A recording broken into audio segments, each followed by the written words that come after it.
Sa isang mainit na gabi kung saan ang hangin ay dumadampi sa balat na parang apoy na humahaplos, nagising sa Alexa. Pawisan at nababagabag sa init. Tumayo siya mula sa kanyang kama at naglakad-lakad patungo sa bintana. Ang init naman. Magpapahangin nga muna ako sa terasa. Ngunit bago pa siya makarating sa terasa, may narinig siyang kakaibang tunog. Ano yun? Parang ungol? Dahan-dahan niyang sinundan ang ingay hanggang sa likod ng bahay. Doon sa ilalim ng madilim na langit, nakita niya ang isang eksena na hindi niya inaasahan. Laura? Alexa? Ang lalaki ay mabilis na tumakbo palayo, hindi man lang humarap. Kaya pala todo ayos ka palagi kahit wala si Papa? May kalaguyo ka pala? At dito pa kayo nagtatagpo sa labas ng bahay? Hindi na kayo nahiya sa may talahiban pa? Hindi mo naiintindihan. Nagpapamasahe lang ako. Gawa ng masakit ang likod ko. Masahe? Na may kasamang halikan? Kinagago mo ba ako? Ilang buwan mo na bang niloloko si Papa? Alexa, please. Huwag kang maingay. Mali ang nakita mo. Mali! Kitang-kita ko ang ginagawa nyo. Ang kapal ng mukha mo! Nasa Saudi si Papa. Nagbabanat ng buto para sa atin. Tapos ganito lang ang gagawin mo? Alexa, anak. Huwag mo akong tawaging anak! Hindi kita nanay! At hindi ko hahayaang lokohin mo si Papa! Tumahimik ang gabi, pero ang tensyon sa pagitan ng magmadrasta lalong tumitindi dahil medyo may pagkamaldita rin si Alexa. Pero hindi niya kaya ang pagkamaldita ng kanyang madrasta. Alexa, pakinggan mo muna ako. Ano pa bang dapat kong pakinggan? Kitang-kita ko na lahat. Kaya pala lagi ka nagpapaganda tuwing umaga. May pinaghahandaan ka pala. Hindi mo naiintindihan. Malungkot ako. 2 taon na si Ari sa Saudi. At kasalanan ba niya yun, ha? Nagtiti siya doon para sa atin. Para sa'yo. Tapos ganito lang ang kapalit. Alam ko nagkamali ako. Please, bigyan mo pa ako ng pagkakataon. Pagkakataon, ha? Ilang pagkakataon pa ba? Ilang beses ka na nagkamali? Ilang lalaki na ba, ha? Hindi. Siya lang. First time to. Talaga lang, ha? Eh bakit ang galing niyong magtaguan? Bakit alam na alam niyo kung saan magkikita? Obvious na matagal na itong nangyayari. Alexa naman. Alam mo ba tuwing tumatawag si Papa? Tinatanong niya kung masaya ka, kung ayos ka lang. Binibilhan ka ng kung ano-ano at pinagkakatiwalaan ka. Tapos ganito? Sorry. Sorry talaga. Ayan. Luluhod ako para hindi makahingi ako ng tawad dapat sa'yo. manghinga ng tawad. Alexa. Si Papa yun. Ano ba? Huwag mong sasabihin sa papa mo. Masisira ang buhay ko. Ngayon natatakot ka na. Kanina hindi mo naisip yan habang kahalikan mo yung lalaki. Pangako ha. Pangako. Hindi na mauulit. Patawarin mo na ako, anak. At ano? Magbubulag-bulagan ako? Magpapanggap na walang nangyari? Para ipagpatuloy mo ang pambabastos mo kay Papa? Ganito. Bibigyan kita ng kahit na ano. Pera, cellphone, Wow! Sinusuhulan mo pa ako, ha? Pera ni Papang ipangsusuhol mo? Sobrang kapal naman ng mukha mo! Tumayo si Laura. Pinunasan ang luha. Ano ba talagang gusto mo? Simple lang. Umalis ka sa bahay namin.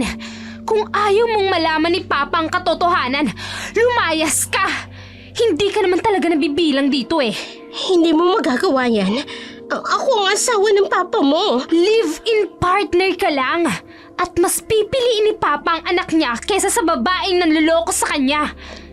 Bigyan mo ako ng 1 linggo. 3 araw. Kung hindi ka pa umalis, tatawagan ko si Papa.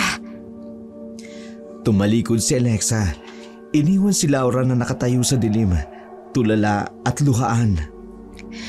Patawad, Papa. Hindi ko na kaya pang manahimik. Noon pa man, ayaw na ni Alexa para sa kanyang madrasta.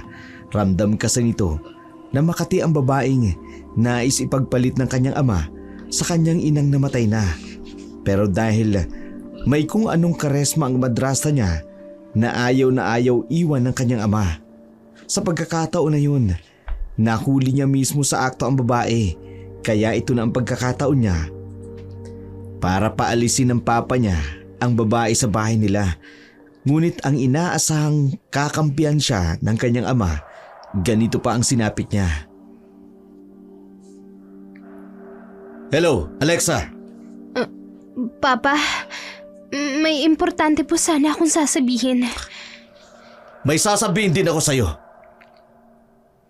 Bakit ko naririnig na puro kalakwatsa? Ha? Papa, hindi po. Actually, about po ito kay Laura. Huwag mong idadahilan si Laura. Alam ko ang lahat ng pagpupuyat mo. Anong oras ka umuwi? Papa naman, pakinggan niyo po muna ako. Si Laura po kasi. Tama na! Simula ngayon, kay Laura ko na ipadadala ang lahat ng allowance mo. Ano po? Papa, hindi pwede. Hindi niyo po alam ang... Hindi pwede! Sino ka para tumanggi? Mula noon kilala na kita na maldita ka. Papa, please. May nakita po ako. Si Laura po. Si Laura ang binibigyan ko ng karapatang disiplinahin ka. Nakakahiya ka, Alexa. Lahat ng kalokohan mo sa bahay naririnig ko. Hindi po totoo yan. Si Laura po may kalaguyo. Tumahimik ka! Hanggang ngayon, sinisiraan mo pa rin si Laura. Napakasama talaga ng ugali mo. Papa naman. Magtino ka na, Alexa. Kung gusto mong may magandang buhay na kinabukasan, magbago ka. Huwag kang puro paninira kay Laura. Papa, bakit ayaw niyo po akong paniwalaan? O ano? Sinabi mo na ba sa papa mo? O ano, masaya ka na? Pinagbintangan mo pa ako ng kung ano-ano? Sino kaya ang pinaniniwalaan ng papa mo? Ang maldita niyang anak? O ang mapagmahal niyang asawa? Hindi ka niya asawa. At balang araw, malalaman niya rin ang totoo. Eh di good luck sa paninira mo sa akin. Tingnan natin kung sinong paniniwalaan ng papa mo. Hindi dito matatapos ang lahat. Gagawa ko ng paraan para makita ng papa ang kalokohang ginagawa mo. Nakuyom ang mga palad ng binibigkas ang mga kataga. Naunahan siya ng kanyang madrasta sa pagsumbong sa kanyang ama. Pati ang utak ng kanyang ama nalalaso na ng kanyang madrasta. Hindi na siya pinakikinggan ng kanyang ama. Sa isip niya, kaya lang naman siya nagre-rebelde. Dahil sa madrasa niya, ayaw na ayaw ni Alexa sa bagong kinakasama ng kanyang ama. Lumipas pa ang mga araw, lalong tumitindi ang samahan ni na Alexa at Laura. Alexa! Halika nga rito! Bakit na naman? Oh, marumi yung banyo. Linisin mo. Ha? Ikaw ang gumamit nun kagabi. Kasama ng bisita mo, bakit ako ang maglilinis? At saka mag-igib ka na rin ng tubig. Naubusan na ang tangke. Hindi ako katulong mo. Kaya mong gawin yan. Nagmamatigas. Nakalimutan mo na ba ang usapan ninyo ng papa mo? Ako ang may hawak ng allowance mo ngayon. At ginagamit mo yan para pagtrabahuhin ako? Sa bahay namin mismo? Bahay ko na rin. Baka nakakalimutan mo. O sige, magmatigas ka pa. Wala kang allowance sa isang linggo. Lakarin mo yung school mo. Hindi ako makapapayag. Hindi mo magagawa yan. Talaga lang. O sino ba ang binigyan ng papa mo ng karapatan na disiplinahin ka? Ako, hindi ba? Ngayon, magpahabaan tayo ng sungay. Tingnan natin kung sinong bibigay. Ano? Susundin mo ko? O maglalakad ka papunta ng school mo sa loob ng isang linggo? Buisit! May sinasabi ka? Anak ako ni Papa. Pero bakit parang katulong ang turing sa akin ng babaeng to? Ay sus, kulang pa yan. I-brush mo yung mga tiles ha? At yung mga sulok, dapat malinis yun. Alam mo, Laura, napakasama mo. Uy, paano mo naman nasabi? Eh tinutulungan lang naman kitang matuto sa gawaing bahay. Hindi ba dapat grateful ka? Nang matapos sa banyo, napansin ni Alexa ang wallet ni Laura sa mesa. Tingnan natin kung sino talagang mawawalan. Tahimik niyang kinuha ang wallet. Kinuha ang lahat ng lamang pera. Pera to ni Papa. Hindi mo to deserve. Pagkatapos ay kinuha niya ang bag niya. Hoy! Saan ka pupunta? Hindi ka pa tapos mag-igib! May group project ako! Emergency meeting! Sinungaling! Bumalik ka rito! Pero nakalabas na si Alexa. Hawak ang perang hinakaw niya. Sorry, Papa. Pero kailangan kong gawin to. Hindi ako magpapaalipin sa babaeng yan. Sa di kalayuan, narinig niya ang sigaw ni Laura. Alexa! Nasaan ang wallet ko? Ngayon, Laura, tingnan natin kung papaano ka magpapaliwanag kay Papa kung saan napunta ang pera niya. Huminto siya sa isang bangko sa park. Hindi ako magnanakaw. Pero kung pagnanakaw ang kailangan kong gawin para mabuksan ang mata ni Papa, then so be it. Naiwang nag-iisa si Laura sa bahay. Nanginginig pa rin sa galit at hindi makapaniwala sa ginawa ni Alexa. Naglakad-lakad si Laura sa sala. Hawak-hawak pa rin ang walang lamang wallet. Maldita ka talaga! Magnanakaw! Punyeta kang bata ka! Umupo siya sa sofa. Nanginginig ang mga kamay. 25,000! Sinimot lahat! Lahat kinuha mo talaga! Tumayo siya uli at nagsimulang magwala. Gusto mong subukan ang galit ko, ha? Gusto mong makita kung hanggang saan ako aabot? Dinampot niya ang picture frame at tiningnan ang larawan ni Alexa. Hindi mo pa ako kilala. Hindi mo pa kilala ang tunay na Laura. Hindi mo alam kung gaano ko kalupit. Binaba ang picture frame. Naglakad papunta sa kusina. Akala mo matatakot ako sa mga banta mo? Sa mga nakita mo? Ipapakita ko sa iyo ang tunay kong pangil. Kinuha ang baso ng tubig. Nanginginig pa rin ang kamay. 25,000! Lahat ng padala ni Aris, pati na yung pambayad ng bills, kinuha mo lahat! Binato ang baso sa lababo. Tingnan natin kung hanggang saan ka aabot. Kung gaano katagal ka makakapagtago. At kapag nakita kita, ipaparamdam ko sa iyong tunay na impyerno. Mas masahol pa sa ginawa mo ngayon. Nagkamali ka na kalabanin ako, Alexa. Hindi mo alam kung gaano ako kadumi maglaro. At ngayon, ipapakita ko yun sa'yo. Nagsimula na ang iringan sa pagitan ni Alexa at Laura. Wala namang kaalam-alam ang kanyang ama na nasa Saudi sa totoong nangyayari dahil pinakikinggan lamang nito si Laura. Bagay na labis na ikinatatampo ni Alexa. Lumipas pa ang mga araw. Tumawag si Aris dahil nag-chat si Laura na mapuputulan na sila ng tubig at kuryente.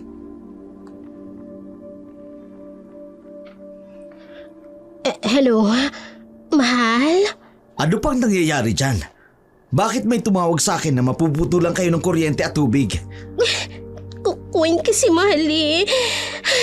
Hindi ko na kaya. Ano bang nangyayari?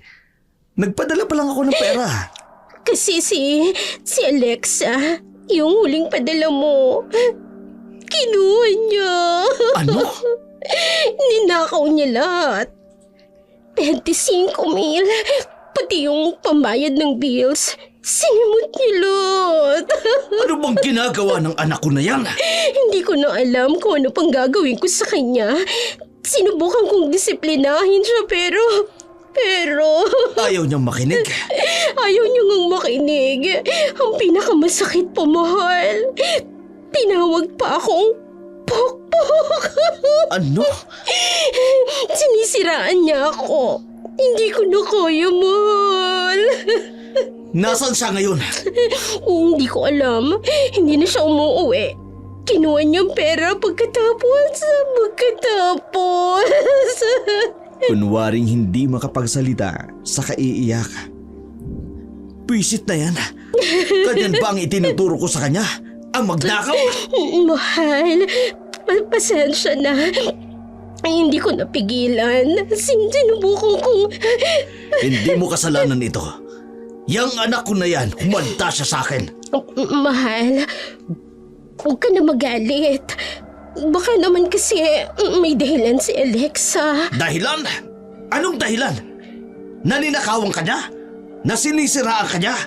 Humanda talaga siya sa akin. Yan, tama yan. Dapat lang magalit ka. Ipakita mo sa anak mo kung sinong mas mahalaga. Kapag nahanap mo yung bata na yan, siguradong mananagot siya sa akin. Mahal. Kalma lang. Baka naman kasi... Huwag mo na siyang depensahan. Pinapahiya niya ako. Anak ko siya pero pinagnakawan niya tayo. Ganyan nga. Kung anong plano yun ang nasusunod.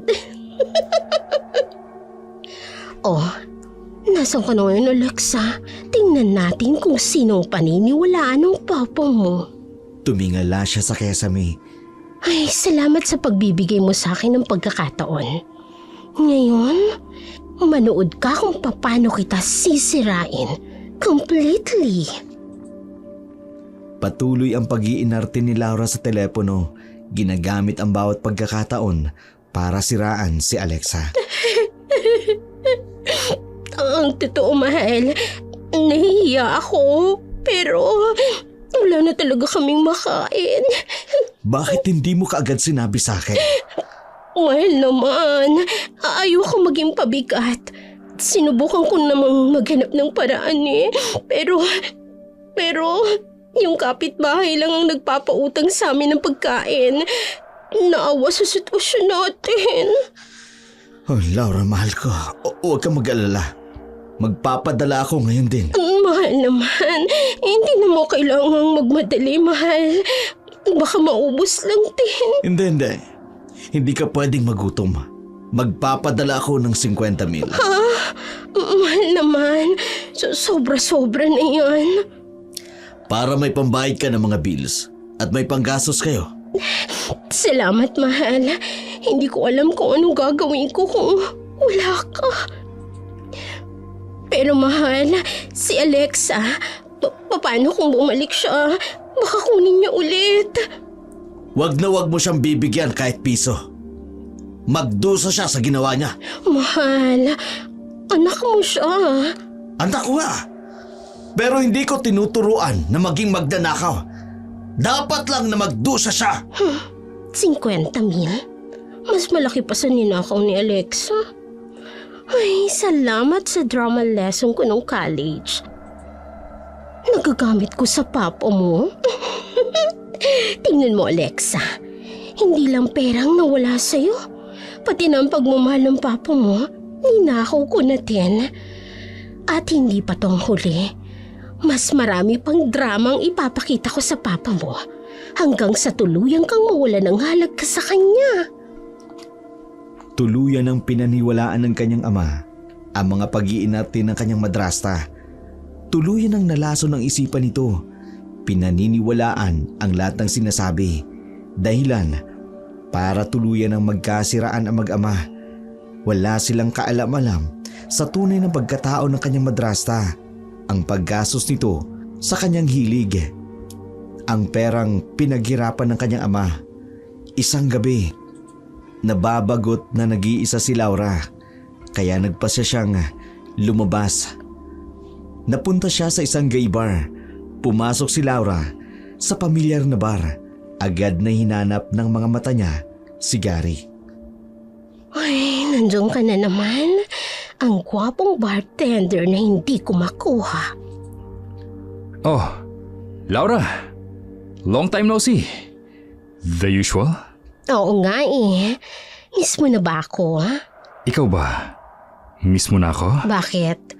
Gusto mo bang na-miss kita? Depende. Sigurado ka bang gusto mo kong ma-miss? Drinks, ma'am? Sa'yo? Bakit? Ayaw mo bang tinatawag kitang ma'am? Ayaw mo bang ginagalang kita? Ay, wala Robin Padilla at Sharon Cunetang Peg. Alam mo, Gary, pagod na ako sa bahay. Puro responsibilidad. Nasa na naman ba yung live-in partner mo? Nasa Saudi pa rin. Iniwan ako sa maldita niyang anak. Kaya pala, lagi kang nalulungkot.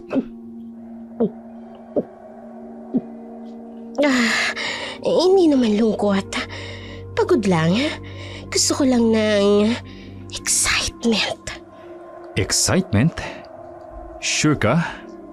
Baka mamaya, mapamahal ka. Sa presyo? O sa'yo? Pareho. Ang taas ng rate mo, ah. Quality has its price, Laura. May bagong padala ang asawa ko. 50K. Oh, napakagaling mo talagang umarte ah. Mahirap bang magpanggap na biktima? Nakawawa? Alam mo Laura, delikado yung larong pinasukan mo ha. Mas delikado kung mabagot ako. Kaya nga nandito ako eh. 10K. Oh, ang mahal mo naman. Take it or leave it. Alam mo namang maraming naghahabol sa akin dito. Sige na nga. Pero dapat worth it. Trust me, it will be. Ay, sorry Aris. Pero kailangan ko to. Kailangan ko ring maging masaya. Saan tayo? Sa usual place. Doon, walang makakakita. Ay, ganito talaga. Kapag hindi mo binibigay ang kailangan ko, maghahanap ako ng iba. Pagkalabas nila ng club, sumakay sila sa isang taxi. Ibinaba sila sa isang private resort na bibihira lang ang pumupunta. Doon nila sinulit ang gabi sa pag-aakalang walang makakaalam ng kanilang ginagawa. Patay na patay si Laura sa lalaki, kaya tipong gagawin nito ang lahat. Mapa sa kanya lamang ang lalaki. Natapos ang mainit na sandali na pagsasama ni Gary at Laura. Ang mga ungol lang dalawa ay sumasabay sa hampas ng alon ng dalampasigan. Ganon din naman sa mga alulong ng aso sa di kalayuan. Pero hindi nila inalintana ang mga nangyayari sa paligid.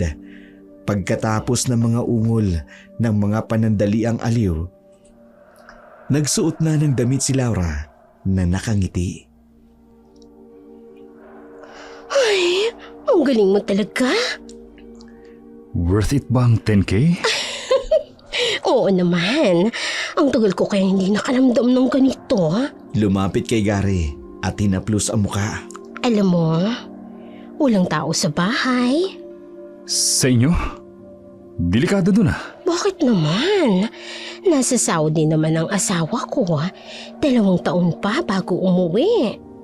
Yung anak niya? Si Alexa. Ay, tumakas na yung maldita. Kinuha yung pera ko. Pero okay lang. Pagkatapos ay yumakap siya kay Gary. At least natuto akong umarte. Ngayon, ako pa ang kawawa sa paningin ng papa niya. Sigurado ka?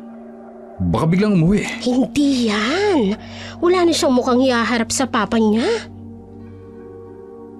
Kaya, gusto mo bang doon na lang tayo magkita? Mas intimate doon. Magkano naman ang rate ko kapag home service? 12K. Tapos, pwede kang matulog. Magpupuyat tayo. Deal. Text mo na lang ang address sa akin. Perfect. O ngayon, may kasama na ako sa bahay. Mamaya ha? 9:00. Dadali mo ba yung mga toys mo? Lahat ng kailangan mo.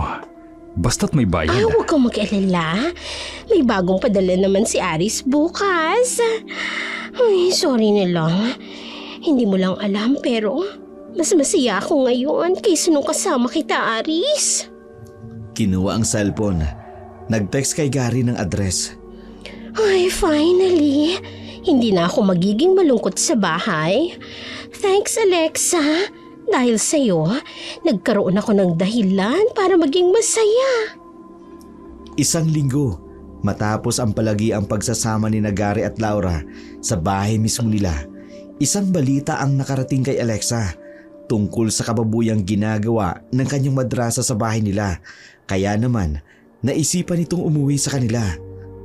Nakita ni Alexa ang nakaparadang Ducati Monster sa tapat ng bahay.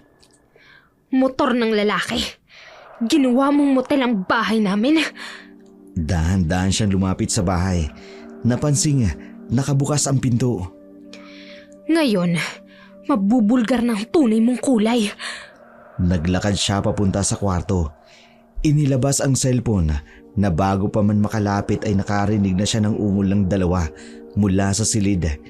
Nakita mismo ng mga mata niya ang kahalayang ginagawa ng kanyang madrasta. Nanginginig niyang kinunan ng video ang dalawa. Maya-maya pa'y lumabas sina Laura at Gary. Ikaw? Surprise, Tita Laura!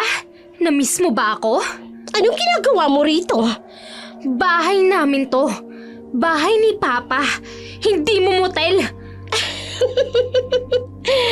At ano ngayon? May video ka? May mga larawan? Hindi ka paniniwalaan ng papa mo. Ganyan ka ba kawalang hiya? Niloloko mo si Papa tapos proud ka pa? Bakit hindi? 2 taon na siyang wala. O ano, maghihintay ako? Immoral, walang hiya at babaeng bastos! At ikaw? Anong tawag sa batang nagnanakaw ng pera? Magnanakaw. Pera ni Papa yun. Hindi mo deserve. Well, at least ako, alam kong paligayahin ng sarili ko. Hindi tulad ng papa mo. Manahimik ka! Huwag mo nga siraan si Papa! Oh, nasasaktan ka. Eh ako, akala mo ba masaya akong nag-iisa? Maniloloko ka! Wala kang utang na loob! Pagkatapos ng lahat ng binigay ni Papa sa'yo! Uy, sus naman!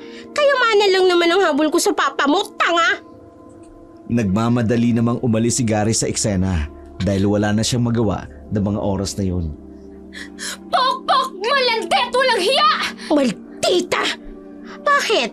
Nasasaktan ka sa katotohanan na mas pinili ng papa mo yung pokpok kaysa sa anak niyong magnanakaw?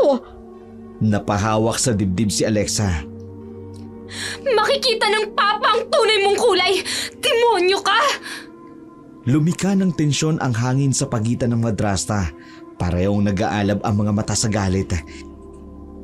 Okay na yung phone mo! Maldita ka talaga! Bitawan mo! Okay na sabi! Ebidensya to ng kahalayan mo! Ano ba? Ibigay mo sa akin yan! Okay na sabi! Akin to! Ano ba? Hanggang sa nahablot ni Laura ang phone pero mabilis na hinila ni Alexa ang buhok nito. Kupinyet! Ang buka! Ay, ang buka! Ano ba? Ibalik mo sa akin yan! Ano ba? Okay na yan! Hindi kita hayaang lukohin pa si Papa! Wala ka na magagawa! Akin na si Aris! Akin na yung lahat! Biglang tumayo si Alexa at nanginginig sa galit. Walang hiya ka! Isang malakas na sampal ang tumama sa pisngi ni Laura. Hindi mo dapat ginawa yan! Yan ang para sa Papa ko! Sa mga panluloko mo! Wala kang ideya kung anong ginawa mo! Lumapit kay Alexa. Ang boses ay puno ng galit. Magsisisi ka! Hindi mo alam kung gaano ko kalupit! Tinatakot mo ko? Pwes, hindi ako natatakot. Hindi mo pa ako kilala. Hindi mo pa nakikitang tunay kong anyo. Kinuha ang phone na nahulog sa sahig. Binasag ito sa pader. Walang ebidensya. Walang testigo. Just you and me. Walang hiya ka! Babalik ako! Makikita ni Papa ang tunay mong pagkatao! Try mo lang! I'll make your life miserable! Tumakbo palabas si Alexa. Tumakbo ka! Magtago ka! Pero hahanapin kita! Ipaparamdam ko sa iyong tunay na impyerno! Sa labas naman ng bahay.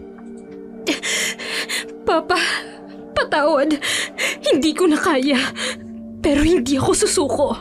Hindi ako titigil hanggat hindi mo nakikita ang tunay niyang kulay. Sa loob naman ng bahay.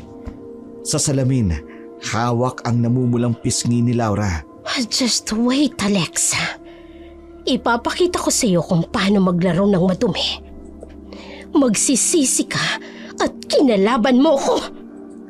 Ang katotohanan ay tila isang mabigat na kumot na unti-unting nabubunot. Inilalantad ang lahat ng kasinungalingan at kasamaan. Sa loob ng mahigit 1 taon, naging testigo ng mga pader ang bahay nila Aris sa bawat luha, sigaw at hapding naranasan ni Alexa sa kamay ng kanyang madrasta. Ngunit ang tadhana ay may sariling paraan ng kanyang pagbabawi. Si Mang Berting, ang matandang kapitbahay na dekada nang naninirahan sa tabi ng bahay nila Aris, matagal nang nagdududa sa mga kilos ni Laura. Madalas siyang naririnig ang mga away, ang mga ungol sa gabi, ang mga kakaibang bisita.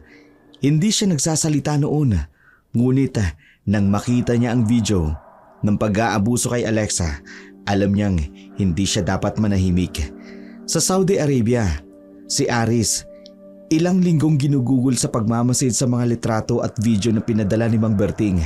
Bawat imahe, parang kutsilyo sa kanyang puso. Ang kanyang anak na umiiyak, ang kanyang kinakasama na may kasamang ibang lalaki, ang kanyang tahanan naging pugad ng kasamaan at kalaswaan, ang kanyang galit unti-unting kumukulo tulad ng mainit na buhangin sa desyertong kanyang kinatatayuan. Sa Pilipinas naman, si Laura walang kaalam-alam sa bagong kabanata ng kanyang buhay na malapit na magsimula. Patuloy siyang nagpapakasaya sa mga bisita niya sa gabi-gabi. Umaasa ang kanyang mga kasinungalingan ay hindi matitibag. Kinabukasan, habang nakaupo sa isang malungkot na sulok ng park, tumunog ang cellphone ni Alexa. Hello, Pa? Anak, Papa, patawad. Yung pera. tama na anak. Alam ko na ang lahat. Ha? Paano? Si Mang Berting, pinadala niya sa akin ang video. Nakita ko kung paano ka inaway ni Laura. Papa, si Laura, may lalaki po siya. Niloloko ka niya. Alam ko na rin yan anak. Nakita ko rin sa video. Papa, takot na takot ako. Kinuha ko yung pera kasi... Shh! Tahan na anak. Hindi mo na kailangan magpaliwanag. Nakita ko kung paano kanya sinaktan. Pinagbintangan. Pinahirapan. Papa, akala ko hindi mo na ako mamahalin. Akala ko... Anak kita, ikaw na lang ang mundo ko. Patawad at hindi kita pinakinggan noon. Pareho silang umiyak sa telepono. Uuwi ako. Hindi ko hahayaang patuloy kang saktan ng babae na yan. Papa naman, paano po yung trabaho mo? Mas mahalaga ka sa akin. Matagal pa akong dapat uuwi, pero kailangan. Papa, natatakot ako kay Laura. Baka may gawin siya. Huwag kang matakot. Nandito ang papa mo. Parurusahan ko ang babaeng yan. Sa kabilang linya, narinig ni Alexa ang pagbukas ng drawer. Maghintay ka lang anak. Uuwi ako at pagbabayarin ko si Laura sa lahat ng ginawa niya. Papa, mag-iingat ka. Mahal na mahal kita anak. Patawad sa lahat. Salamat po. Sa wakas, makikita na ni Papa ang katotohanan. Sa di kalayuan, nakatingin si Mang Berting. Tama lang na ipinadala ko ang video. Hindi pwedeng magpatuloy na magdusa ang anak ni Aris. Pasalamat si Alexa sa isang mabait na kapitbahay na nagmalasakit sa kanila dahil sa video nito na ipinadala sa ama nitong si Aris na nasa ibang bansa. Ito rin ang naging daan upang muling magmalasakit ang kanyang ama sa kanya. Walang kaalam-alam si Laura. Napauwi na si Aris mula sa Saudi. Ganun na lamang ang gulat nito nang dumating ang lalaki. Napatigil sina Laura at Gary sa kanilang pagtatalik nang marinig ang malakas na kalabog. Laura! Aris? Tumayo si Gary at kinakabahan. Kaya pala ginawa mong impyerno ang buhay ng anak ko! Aris, makinig ka muna. Makinig! Makinig sa mga kasinungalingan mo! Bakit? Mali bang umanap ako ng sarili kong kaligayahan? Kaligayahan! Kaligayahan!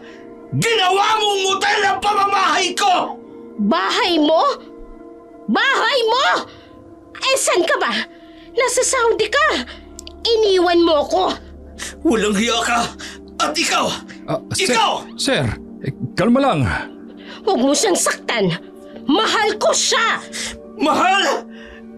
Mahal, winaldas mo ang isang taong ibong ko para lang sa lalaking yan! At least siya nandito. Hindi tulad mo. Inutil! Nanginig ang kamao ni Aris. Umalis kayo rito! Umalis kayo! Bago pa magdilim ang paningin ko! Wala ka na magagawa. Tapos na tayo. Bago pa kita mapatay, lumayas ka! Halika na, Gary. Iwan na natin ang inutil na to. Sige, Laura. Tara na. Alam mo, Aris, hindi lang pera mong winaldas ko. Pati pagkatao mo, sinira ko. Lumayas ka! Lumayas ka! Papalabas na si Laura at Gary. Pasalamat ka at hindi ko dinalang kotse mo. Yan na lang ang kwenta mo. Pera! Pagkaalis nila,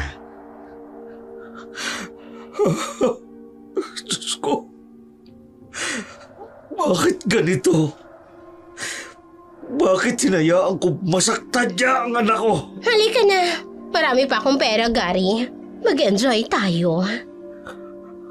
Anak, Alexa, patawad. Hindi na maulit ito. Hindi kita iiwan. Matapos ang mainit na komprontasyon, tahimik na ang bahay. Isang ama, lugmok sa kanyang pagkakamali. Papa! Nagyakapan ang mag-ama, parehong umiiyak. Anak, patawad. Patawad, anak. Papa naman, tama na. Pinahirapan ka niya.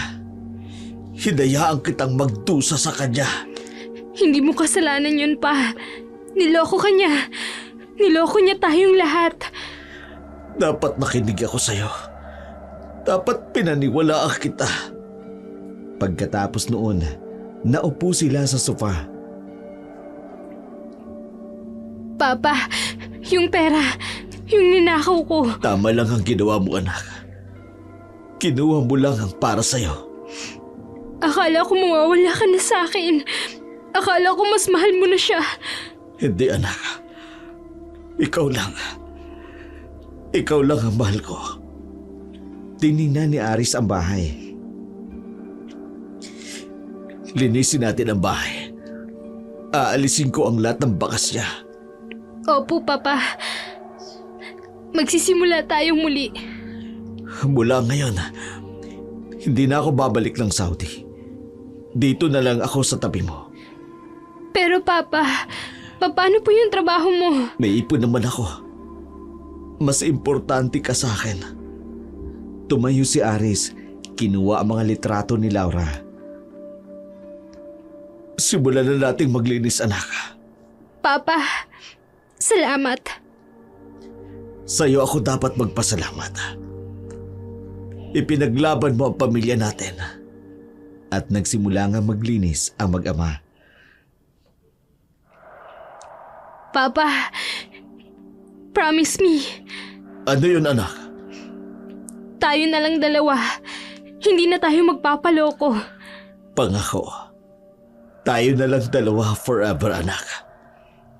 Patuloy silang naglinis habang unti-unting binubura ang masamang alaala ni Laura. Simula ngayon, aalagaan kita ng tama. Hindi kita iiwan. Sa wakas, Papa, tayo na lang ulit. Tulad ng dati. Sa loob ng 3 buwan, unti-unting bumabalik ang dating sigla ng tahanan ni Aris at Alexa. Ang dating bahay na puno ng mga sigawan at luha, ngayon na puno ng tawanan at masasayang kwentuhan. Tila isang bagong pahina ang binuklat ng mag-ama. Hanggang isang umaga, kumakain ang mag-ama ng almusal nang may kumatok. Aris! Aris, may problema! Ano po yun, Mang Berting? Yung bahay ninyo, naibenta na! Ha? Paano? Hindi naman pwede yan. Kahapon may dumating na mga tao. May mga papeles sila. Hindi pwede. Akin ang bahay na ito. Ipinakita ni Mang Berting ang kopya ng deed of sale. Napeke ni Laura ang mga papeles. Ginamit niya yung special power of attorney na pinirmahan mo doon. Yung SPA para sa business permit. Papa, ano pong gagawin natin? Yung SPA na yun, pinirmahan ko para makakuha siya ng business permit. Hindi para ibenta ang bahay. Ginamit niya yon para mailipat sa kanya ang titulo. Tapos ibinenta niya kaagad. Demunyeta siya. Pati bahay namin dinakaw niya. Papa, saan na tayo titira? Hahanapin ko siya. Ibabalik niya ang kinuha niya sa akin. Dakaang mas malala pa. May balita na nasa ibang bansa na raw sila nung gari. Hindi lang pera, pati bahay. Lahat kinuha niya. Papa, kaya natin to. Anak, patawad. Dahil sa katagahan ko. May abogado akong kakilala. Baka makatulong sa inyo. Ipaglalaban natin to, anak. Opo, Papa. Hindi tayo susuko. Sa gitna ng kanilang bagong simula, isang malaking pagsubok naman ang dumating. Ang bahay na pinagtaguan ng mga masamang alaala. Ngayon, mismong bahay na ang naging sanhi ng kanilang bagong kalbaryo. Nagkatinginan ang mag-ama. Pareho silang determinado na ipaglaban ang kanilang tahanan kahit gaano pa ito kahirap pa. May tumunog na mensahe sa cellphone ni Aris galing kay Laura. Salamat sa bahay, Aris. Consider this as my retirement pay. Hindi ito ang huli, Laura. Magbabayaran mo ang lahat ng ito. Ang galit ay tila isang makapal na ulap na bumalot kay Aris. Ang dating tahimik na OFW na ngayon ay isang taong nag-aapoy ang puso sa paghihiganti. Sa isang maliit na apartment na tinutuluyan ng mag-ama. Hahanapin kita kahit saan ka man magtago. Binasa ang mga chat message ni Laura sa social media. Papa, huminahon ka lang. Kavis, nakita ko sa mga post niya. Doon sila nagtatago. Hindi totoong nang ibang bansa sila. Nandito lang sila sa Pilipinas. Papa naman, delikado yan. Tingin mo pala lampasin ko to. Ninakaw niya ang lahat sa atin. Binato ang baso sa dingding. Ulang hiya siya. Pinaghirapan ko yung bahay na yun. 10 taon ako nagtiis sa disyerto. Papa, hindi yan worth it. May natitira pa akong ipon. Pupuntahan ko siya. Susundan ko siya sa kanila. Papa, please. Huwag mo akong iwan. Hindi kita iiwan, anak. Kailangan ko lang hanapin sila. Pero hindi kita papayagan. Baka kung anong gawin mo. Hindi. Ibabalik niya sa akin ang lahat ng kinuha niya. At paano kung makulong ka? Ano nang mangyayari sa akin? Papa, tama na. Kaya nating magsimula ulit. Paano, anak? Wala na tayong bahay. May isa pa tayong natitira, Papa. Ano yun? Ang isa't isa. Hindi ba sabi mo, tayo na lang dalawa forever? Patawad, anak. Nadala ako ng galit ko. Papa, ipangako mo sa akin. Hindi mo nahanapin si Laura. Pangako, hindi na. Kinuha ni Alexa ang laptop at isinara ito. Simulan na natin ang bagong chapter ng buhay natin, Papa. Sa di kalayuan, may tunog na notification sa phone ni Aris. Bagong post ni Laura sa social media. Maghintay ka lang, Laura. Darating ang araw. Magkikita rin tayo. Sa isang lumang bahay, sa liblib na parte ng Capiz, kung saan ang kwarto ng mga mangkukulam ay buhay na buhay. Doon dinala ni Gary si Laura. Malakas ang apil ni Gary kay Laura. Kaya kahit saan pumunta si Gary, hindi niya ito maiwan-iwan. Napakadali. Tanga-tanga kasi. Pinirmahan agad ang SPA. Grabe ka talaga. Pati bahay nakuha mo. Diba? Akala niya business permit lang. Hindi niya alam, pati bahay niya mapupunta sa akin. Eto, uminom tayo ng champagne. Cheers! Sa katangahan ni Aris. Sa bagong buhay natin. Dito, malayong malayo sa kanila. Hindi nila tayo mahanap. Dito, masusunod natin ang init ng ating pagnanasa. Gary, hindi ko alam kung anong mahikang meron ka. Humalik si Laura sa liig ni Gary. Simula nung nakilala kita, para akong nabaliw. Hindi kita maiwan. Ganun ba? Kahit iniwan mong mayaman mong buhay? Mayaman? Leche. Kuripot nga yung si Aris eh. Kung alam mo lang kung gaano kahirap kunin ang pera sa kanya. Pero ngayon, may bahay na tayo. May pera na ako sa bangko. Lahat kinuha ko. At si Alexa? Punyetang yun. Malditang yung babaeng yun. Pero tingnan mo, sino ngayon ang talo? Wala na silang bahay. Tumayo si Laura at lumapit at pumilipit kay Gary. Alam mo ba, kahit 10 aris pa yan, hindi ko ipagpapalit ang isang kape mo. Sigurado ka? Oo naman. Handa akong ipagpalit ang lahat para sa iyo.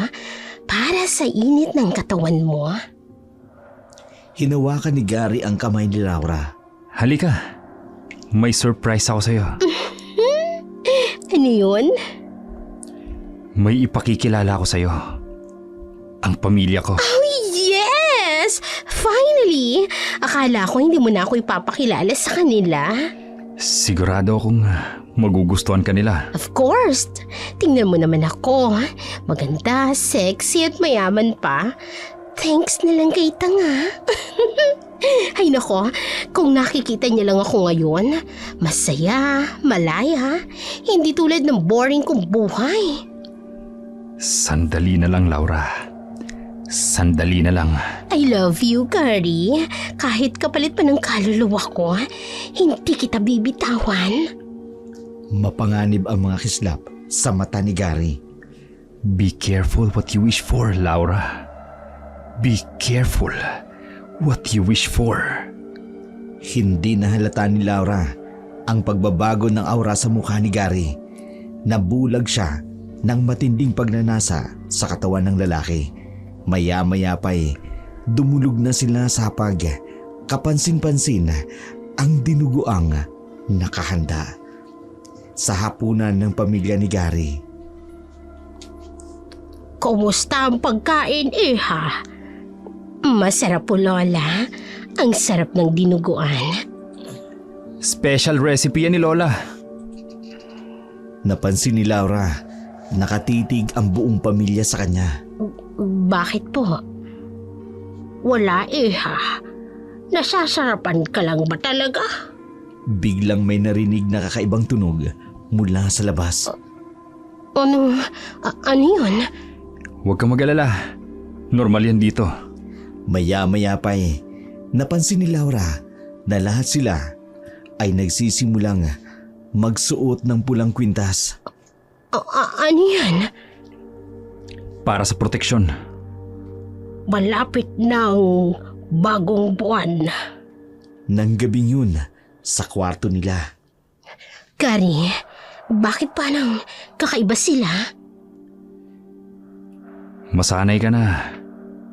Ikaw ang pinili naming bagong kasapi.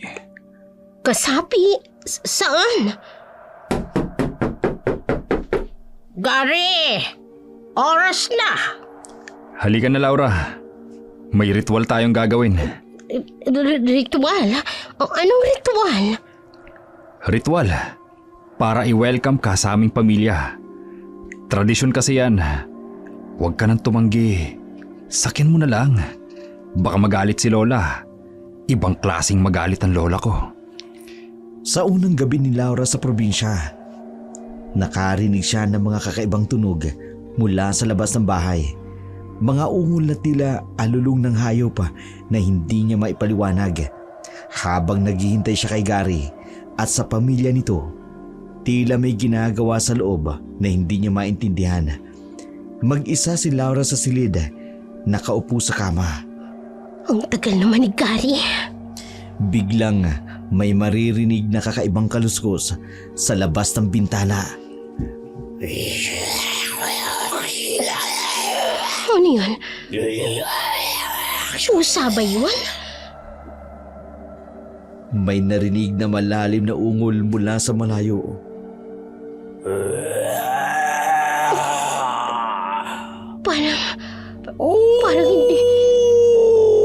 Parang hindi naman aso yun. Narinig niya ang mga yapak sa first floor.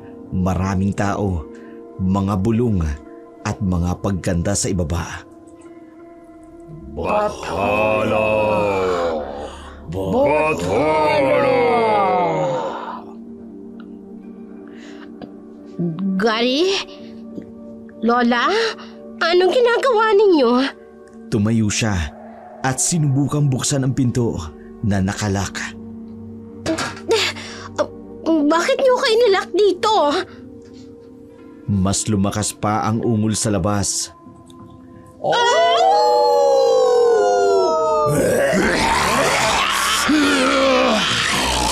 Punyeta! Anong mga yan?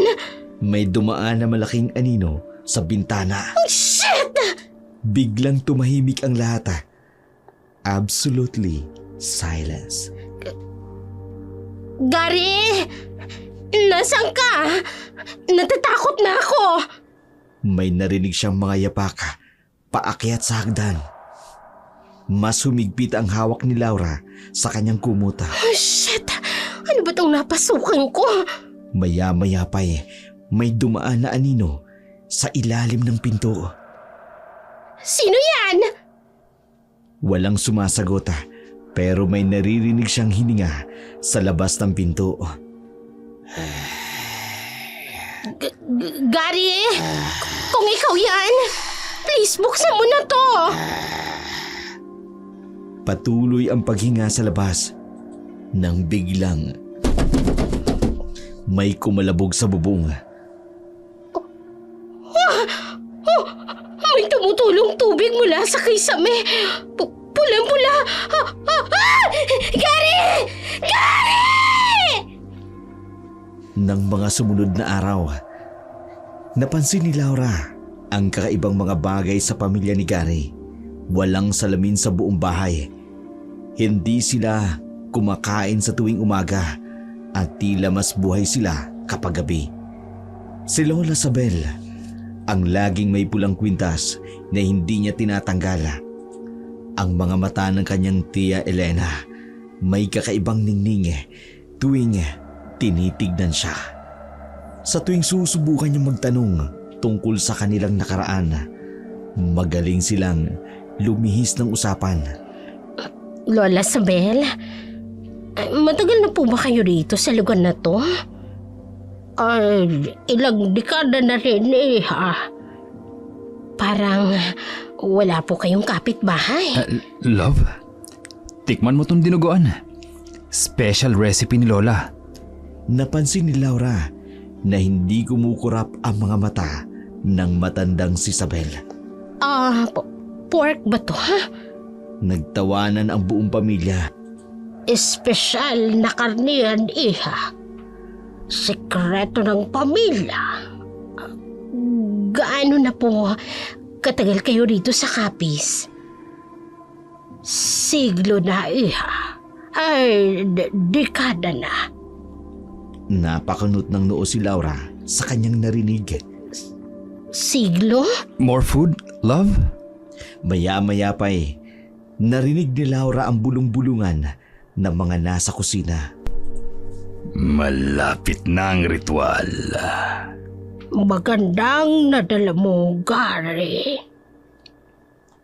Isang gabi, habang ang lahat ay tulog, narinig ni Laura ang mga kakaibang ingay mula sa silong ng kanilang bahay. May mga nag-uusap, mga ritual na hindi niya maintindihan. Dahan-dahan siyang bumaba, sumilip sa mga bitak ng sahig.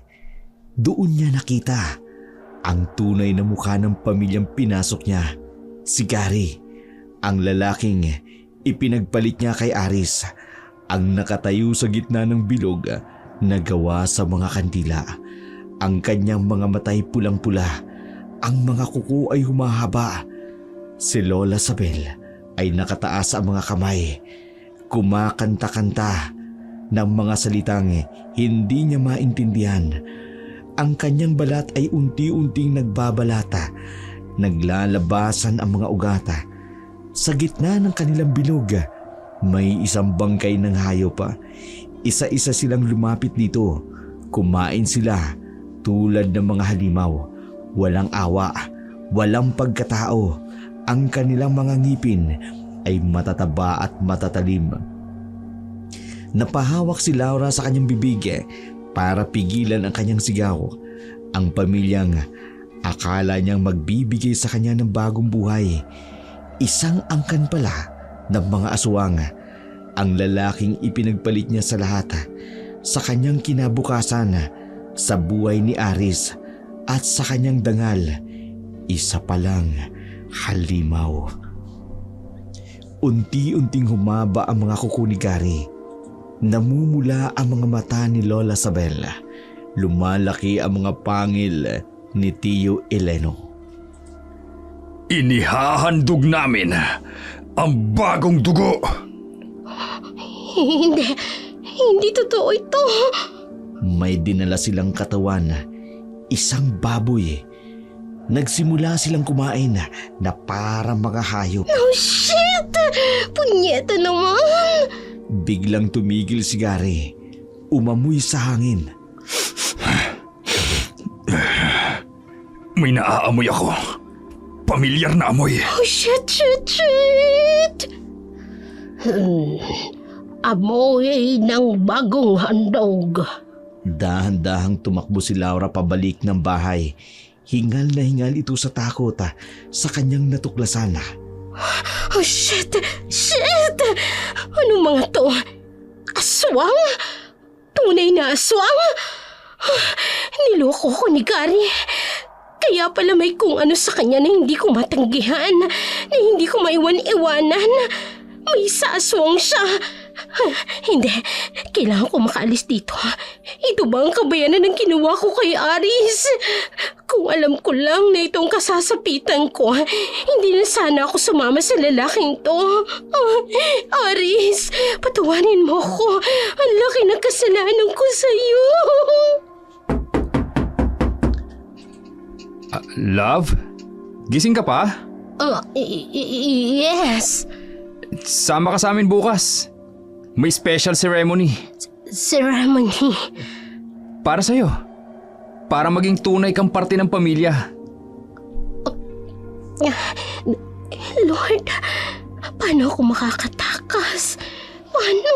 Sa labas ng kwarto, rinig niya ang tawa ng matandang si Isabel. Sweet dreams, iha. Maghanda ka para bukas. Nang gabing yun, hindi nakatulog si Laura. Ang bawat kaluskos sa labas ng kanyang silid ay tila kamatayan na kumakatok. Ang dating magandang mukha ni Gary sa kanyang isipan ay unti-unting naging mukha ng isang halimaw. Ang matamis pang mga salita ni Lola Sabel na ngayon ay parang kamandag na pumapatay sa kanyang puso. Sa bawat pagpikit ng kanyang mga mata, nakikita niya ang pulang mata ng pamilya, ang mahahabang kuko at mahahaba't matatalas sa mga ngipin na umaali-aligid sa bangkay ng hayop. Hindi niya maalis sa isipan niya ang amoy ng dugo, tunog na mga buto ng inangat-ngat at ang nakatatakot na tawa ni Lola Sabel. Kinabukasan, ang araw ay tila nagdadalamhati. Makulimlim ang langit at ang hangin dumadampi sa balat ni Laura, malamig na parang may dalang babala. Mula sa kanyang bintana, nakita niya ang mga kakaibang bagay na hindi niya napansin noon. Ang mga patay na ibon sa paligid ng bahay, ang mga pusa at aso na umiiwas sa bakuran nila, at ang mga halaman na tila nalalanta sa paligid ng lumang bahay. Hindi niya na nakikita ang dating kagwapuan ni Gary. Sa tuwing tinitingnan niya ito sa almusal, nakikita niya ang anino ng halimaw na nagtatago sa likod ng mapanlinlang na ngiti. Ang mga ngiti ni Lola Sabel na ngayon may kasamang pangungutya, mga tingin ni Teo Elino na parang nais siyang lunurin. Naramdaman ni Laura ang panginginig ng kanyang mga tuhod. Alam niya ang handaan na tinutukoy nila ay hindi para sa kanya, kundi siya mismo ang magiging handa. Ang babaeng dating mapagmalaki at mapang-api ngayon ay nagiging biktima ng sarili niyang kasakiman at kahibangan. Sa gitna ng kadiliman, napalilibutan si Laura ng pamilya ni Gary. Ang mga kandilang nakapaligid sa kanila ay nagbibigay ng mapanganib na liwanag sa kanilang mukha. Isang malaking karangalan ang iniaalok namin sa'yo. Ano po yun? Ang maging isa sa amin, walang hanggang kagandahan, walang katapusang lakas. Love, hindi ka natatanda. Hindi ka na maghihirap. Hindi ako pwedeng maging monster.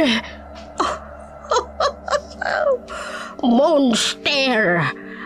Pero hindi ka ba monster noon pa man nang lokohin mo si Aris? Magbabago na ako. Nagkamali ako. Nagmamalinis ka pa. Isa kang bayarang babae.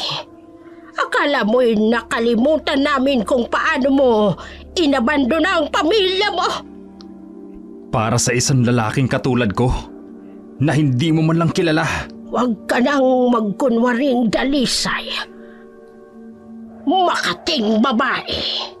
Ilang lalaki na bang pinagpasasaan ng katawan mo? Tama na!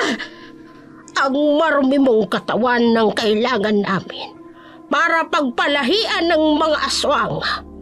Katawang Makati. Hindi makontento sa isang lalaki. Ngayon, maraming lalaki ang magpapasasa sa'yo hanggang magsawa ka. Hindi. Ayoko. Wala ka ng pagpipilian. Pinili ka ni Gary. Ang babaeng walang pakundangan sa sarili. Ang babaeng nagpaalipin sa laman. Bigla siyang hinawakan ng mga kasapi ng pamilya. Bitiwan niyo ako! Tulong! Bitiwan niyo ako! Walang makaririnig sa'yo dito, love. Tanggapin mo na. Dinala nila si Laura sa gitna ng kagubatan. Ay, Diyos ko, patawad sa lahat ng pagkakasalang nagawa ko kay Aris at sa anak niya. Bathala ng dilim, ng Tanggapin ang handog. Unti-unting lumapit ang mga anino mula sa dilim. Aris, Alexa, patawad. Patawad. Nagsimulang magbago ang mukha ng mga pamilya. Welcome to your new family, love. Sa gitna ng kaguluhang yun, isang tinig ang pumutol ng mga ungol at halakhak ng mga aswang. Bitiwan niyo siya! Aris! Aris, tulungan mo ako. Mahal na mahal kita. Patawad sa lahat. Oh, look who's here! Ang inutil na asawa! Hayop ka! Hindi lang pera ko ang ninakaw mo. Pati ang dignidad ng babaeng ito, sinira mo! Tumayo si Gary sa harapan ni Laura. At anong magagawa mo? Napakadali mong utuin. Pinirmahan mo lang ang SPA at kinuha na ng babaeng ito ang bahay mo. Pero pinagpawisan ko yun ng 10 taon na nagtiis ako sa disyerto. At nagpakasasa kami ni Laura sa pera mo. Sa kama mo. Sa bahay mo. Aris! Aris, hindi ko ginusto to. Niloko niya ako. Niloko? Sino bang naghabol sa akin sa bar? Bayaran? Bitiwan mo siya! Sinugod ni Ari si Gary. Gusto mo bang makita ang tunay kong anyo, ha, Aris? Nagsimulang humaba ang mga kuko at pangil ni Gary. Demonyo ka! Nagsimula ang matinding paghahamok ng dalawa. Aris! Aris, mag-iingat ka! Hindi siya tao! Nagpalitan ng suntok ang dalawa. Akala mo, matatalo mo ako? Aswang ako! Kahit ano ka pa, pagbabayaran niyo ang ginawa niyo sa pamilya ko! Sa di kalayuan, tumatawa si Lola Sabel. Pababayaan mo bang mawalang bagong handog natin, Gary? Hindi, Lola. Pareho silang hindi makatatakas. Ay, Diyos ko. Kung ito man ang parusa ko, sana man lang mailigtas si Aris. Patuloy ang paglalaban ng dalawang lalaki sa gitna ng kagubatan habang ang mga aswang ay nakapaligid, naghihintay kung sino ang magiging susunod na biktima. Alam mo ba, Aris? Ni minsan, hindi ko ginamit ang perang ninakaw ni Laura. Ano? Ang pera? Wala akong pakialam dun. May mas malaki akong plano. Gary, anong ibig mong sabihin? Ikaw, Laura! Ang katawan mo ang kailangan namin. Kailangan namin yan bilang palayan. Gagawin kitang ina ng bagong lahi ng mga aswang. Demonyo ka! At ikaw, Aris, kung naparito ka para iligtas ang pokpok mong asawa, karapat-dapat ba siya? Tumingin ito kay Laura. Tingnan mo siya! Niloko ka niya! Ginago ka niya! Inutil ka raw! Tandaan mo! Aris! Aris, hindi! Patawarin mo ko! Umalis ka na! Kung ayaw mong maranasan ang lupit ng aking mga kapatid. Hindi siya ang tipo ng babaeng dapat pag-aksaya ng panahon. Lumapit ang ibang mga aswang. Hayaan mo na lang kaming gawin ang gusto namin sa kanya. Palahian siya ng aming lahi. Ganyan naman ang gusto niya, di ba? Maraming lalaki. Tama si Gary. Umalis ka na. Hindi mo na problema ang babaeng ito. O ano, Aris? Iiwan mo na ba ang babaeng sumira sa buhay mo? Sa inyo ng anak mo? Aris! Aris, tulungan mo ako kahit na hindi ako karapat-dapat. Ngayon, humihingi ka ng tulong. Nasaan ang tapang mo nun? Nasaan ang kayabangan mo? Nakatayo si Aris, nanginginig sa galit. Ito na ang huling pagkakataong ibibigay ko sa'yo. Umalis ka na! O gusto mong maging saksi sa gagawin naming ritual? Nakapaligid ang mga aswang, naghihintay sa desisyon ni Aris. Ang hangin sa gubat ay tumigil. Tila pinakikinggan ang huling pag-uusap ng dating mag-asawa. Aris! Aris, patawad! Hindi ko alam na ganito ang mangyayari. Aris! Ngayon magmamakaawa ka. Ngayon wala ka nang magagawa. Mahal na mahal kita. Nagkamali lang ako. Nagpadala lang ako sa tukso. Mahal! Sinira mo ang buhay ko. Binasak mo ang pamilya ko. Tinawag mo pa akong inutil. Magbabago ako pangako. Ibabalik ko lahat, ang bahay, ang pera. At ang dignidad ko. Ang panahong nawala sa anak ko. Maibabalik mo ba yun, Laura? Itutuwid ko lahat. Pakiusap. Huwag mong hayaan na gawin akong palahian ng mga limaw na to. Di ba ito ang gusto mo? Maraming lalaki! Magsawa ka. Gawin man nila sa'yo ang gusto nila. Kulang pa yan, Laura. Aris naman! Aris! Sa bawat ungol mo sa mga lalaking dinadala mo sa bahay ko. At sa bawat pera ko na winawaldas mo. Sa bawat beses na niloko mo ko. Hindi na mauulit. Pangako. Total mahilig ka sa lalaki. Ngayon, tikman mo silang lahat. Hanggang magsawa ka. Hanggang maubos ka. Aris! Wise choice, Aris! Aris, maawa ka. Hindi mo ko kayang iwan dito. Hindi ba't yan ang ginawa mo sa amin? Iniwan mo kami para sa lalaking ito. Para sa katawan mo. Nagkamali ako, Aris. Patawarin mo ako. Ngayon, kailangan maranasan mo rin kung gaano kasakit ang pinagdaanan namin ng anak ko. Tumalikod si Aris. Aris! Huwag mo akong iwan dito! Aris! Nang mawala si Aris sa dilim, naiwang mag-isa si Laura sa kamay ng mga aswang. Ang kanyang dating kayabangan ay napalitan ng lubos na takot at pagkahabag sa sarili. Gary, pakiusap. Akala ko mahal mo ako. Mahal! Ginusto mo lang naman ang katawan ko, hindi ba? Hindi, minahal kita talaga, Gary. Tingnan mo ang sarili mo. Pok! Kaya kita pinili. Dahil madali kang mauto. Gary naman, lahat ng gusto mo, ibibigay ko. Lahat? Hindi ba't yan ang ginagawa mo nun pa? Nagbibigay sa lahat. Nagsimulang lumapit ang mga aswang. Hayop ka! Sinungaling! Demonyo ka! Demonyo! Oh! Nasa ng malambing mong boses? Ang tawag mong love!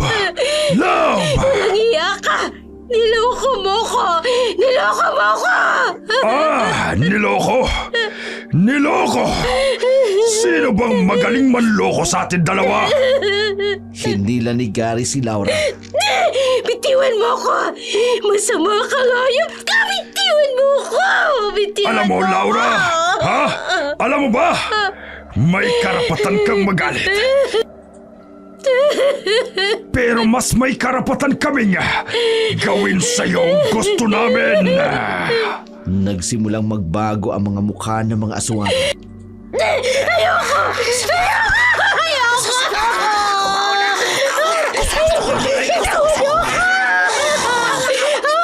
Diyos ko, tulungan niyo ako! Huli na ang lahat! Tatanggapin mo ang parusa mo sa lahat ng kasalanan mo!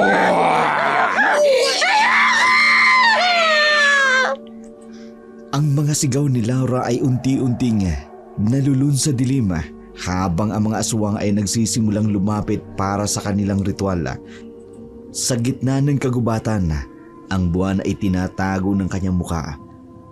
Ayaw niyang saksiyan ang karumaldumal na pangyayari. Ang hangin ay dumadaan na may dalang mga sigaw ni Laura. Ang sigaw ng pagsisisi at pagmamakaawa. Ang babaeng dating mapagmalaki, mapagmataas, mapang-api, ngayon ay nakahandusay ang mga paa. Sa gitna ng mga aswang, parang tadhana na rin ang naglaro ng kanyang buhay. Siya ang dating nanlilang, nanloko, sumira ng pamilya. Ngayon, biktima ng sarili niyang kahibangan. Ang katawang ipinagmamalaki niya, ginamit para akitin si Gary. Ngayon, naging laruan ng mga halimaw na kanyang piniling pagkatiwalaan. Ang kadiliman sa gubat, naging saksi ng pagbagsak ng babaeng dating walang pakialam sa nararamdaman ng iba. Ang mga puno, tila yumuyuko, itinatago ang kanilang mga dahon mula sa kalunos-lunos na eksena. Sa di kalayuan, ang mga alulong ng mga aswang na sumasabay sa hanging malamig, isang kuro ng mga halimaw na nagdiriwang ng kanilang bagong biktima. Ang babaeng nagnakaw ng tahanan ng iba. Ngayon, nawala ng sariling tahanan. Ang babaeng sumira ng pamilya. Ngayon, nahulog sa kamay ng isang pamilyang nilalang ng mas masahol pa sa mga demonyo. Nanlupasay si Laura. Sising-sisi sa ginawang panluloko kay Aris. Kinaumagahan noon, nakagawa ng paraan si Laura para makatakas. Pinunta nito si Aris at humingi ng tawad. Ganun din kay Alexa at nangakong ibabalik ang kinuha nito. Nagmakaawa na patuloyin siya. Sa harap ng maliit na apartment ni Aris at Alexa. Aris! Alexa! Please! Bumukas ang pinto. Ikaw? Patawad. Patawad sa lahat. Ang bahay, ibabalik ko. Lumabas naman si Aris. Aris, tama ka. Parusa ko to sa lahat ng kasalanan ko. Anong nangyari sa'yo? Mga halimaw sila. Si Gary, ang pamilya niya. Mga aswang. At ngayon, gusto mong maawa kami sa'yo. Hindi ko kailangan ng awa. Gusto ko lang ibalik ang lahat. Ang titulo ng bahay, ang pera. Paano mo maibabalik? Ibinenta mo na. May paraan ako. May koneksyon ako sa bangko. Tutulungan ko kayong maibalik. Biglang napatingin sa likod ni Laura. May nakasunod sa'yo. Please, patuloyin niyo ako. Hindi ako safe sa labas. Bakit dito ka pupunta? Sa bahay na ibinenta mo? Doon ka tumira! Alexa, anak. Huwag mo akong tawaging anak! Ginawa mo akong katulong sa sarili kong bahay! Patawad. Nagbago na ako. Paano kami magtitiwala sa'yo? Tutulungan ko kayo. Pangako. Basta patuloyin niyo lang ako. Papa! Huwag nating papasukin yan! Hindi siya karapat-dapat! Please, hinahanap na nila ako. Umalis ka na! Doon ka na sa bago mong pamilya! Isinara ni Alexa ang pinto. Alexa! Aris! Pakiusap! Papa, tama po ba yung ginawa natin? Anak, minsan ang pinakamasakit na parusa ay ang makita ang mga taong sinaktan mo na ayaw ka nang tanggapin. Sa kalsadang madilim, basang-basa ng ulan si Laura. Saan ako pupunta? Biglang humarabas ang malakas na sakit sa kanyang tiyan. Ano to? Napansin niyang hindi normal ang paglaki ng kanyang tiyan. Ay, Diyos ko! Ano nangyayari sa akin? Gumapang siya sa isang madilim na eskinita na mimilipit sa sakit.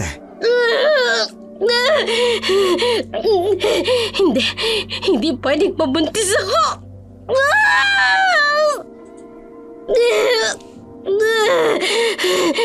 Karen! Sinumpa mo ko!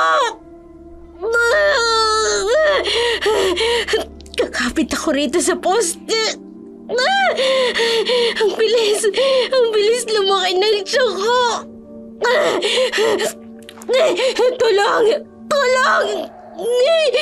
Bakit ulaman lang tumutulong sa akin? Dinadaan-daanan lang nila ako. Diyos ko! Tulong! Parang may kakaibang pagalaw sa loob ng tiyan ko. Hindi ito normal na bata. Anong inilagay nila sa akin?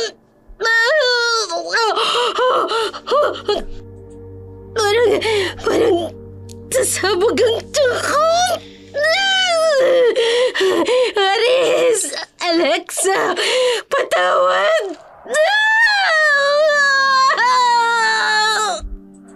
Ang kanyang mga sigaw ay unti-unting nalalamon ng kulog at kidlata habang ang mga ulan ay bumubuhos sa kanyang nanginginig na katawan. Panginoon, kunin niyo na ako. Ayoko nang maramdaman to. Sa dilim ng gabi, ang kanyang mga sigaw ay sumabay sa hampas ng ulan habang ang kanyang tiyan ay patuloy na lumalaki, dala ng sumpa ng mga aswang. Sa gabing yun, ang ulan ay walang tigil na bumubuhos. Tila nararamdaman ang kalunos-lunos na kalagayan ng babaeng nag-iisa sa lansangan, ang dating magandang si Laura na dating mapagmalaki at matayog ang tingin sa sarili. Ngayon, nakahandusay sa maruming iskinita ng lungsod, basang-basa, nanginginig, nawawala ng pag-asa. Ito ang naging huling gabi ni Laura, ang gabi kung saan natikman niya ang sarili niyang gamuta, kung saan naranasan niya ang sakit na kanyang ipinarana sa iba. Sa huli, ang kanyang mga luha ay hindi luha ng pagmamakaawa, kundi luha ng pagsisisi sa lahat ng kasalanang kanyang nagawa.